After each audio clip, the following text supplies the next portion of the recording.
যে মাইটের কারণে এই জায়গায় চুলকাইতে যখন ঘা করে ফেলে ওখানে সেকেন্ডারি ব্যাকটেরিয়া ইনফেকশন হলে একটু ভিজা ভিজা ভাব হয়, এই কারণে আপনার ওই টেম্পারেচারটা জ্বরটা আসছে, বুঝছেন? তো এটার জন্য আমরা যেটা করব, ওকে ওই একটা ওষুধ দিব, ওই ওষুধটা দিয়ে দিবেন ইয়ার মধ্যে। আর যদি সম্ভব হয় মুখের ওষুধ কি খাওয়াইতে পারবেন? জোর করে খাওয়াইতে হবে, না হলে ছাড়া তো হ্যাঁ, উপায় যদি নেই। মুখের ওষুধ খাওয়াইতে পারেন তাহলে খুব তাড়াতাড়ি রিকভার করে ফেলবে, ঠিক আছে?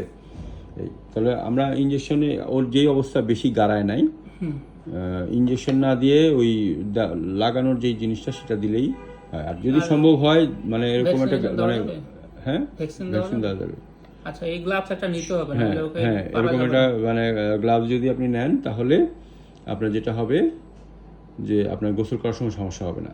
গোসলটা রেগুলার দিলে তখন এগুলো হবে না, বুঝছেন? হ্যাঁ, ওই তো যদি ওকে সপ্তাহে একবার আসে বা না। যখনই আসবে ধরে গোসল দিয়ে দিবেন, তাহলে দেখবেন যে ও ভালো থাকবে। এগুলো হলো কি, গোসল না দেওয়ার কারণে এই খুজলি মুদলি হয়ে গেছে, বুঝছেন? পোকা বেশি হয়। ও কোন নোংরা নোংরা জায়গায় যায় না, কি করে কে জানে। হ্যাঁ আচ্ছা, এখন বিষয়টা হচ্ছে গিয়ে এই আমি তো আবার ঈদে 10 দিন বাড়ি যাব। হুম, তো ঈদে যাওয়ার আগে দিয়ে দিবেন, পরে আবার এসে দিবেন। বা যদি এখানে অন্য কেউ থাকে, একে নিয়ে যেতে যাচ্ছি। ওকে নিয়ে যেতে যাচ্ছেন? আচ্ছা, নিয়ে যেতে চাইলে কিভাবে যাবেন? ঘুমের ওষুধ আমরা মাইকোতে যাবো, ঘুমের ওষুধ খাওয়াই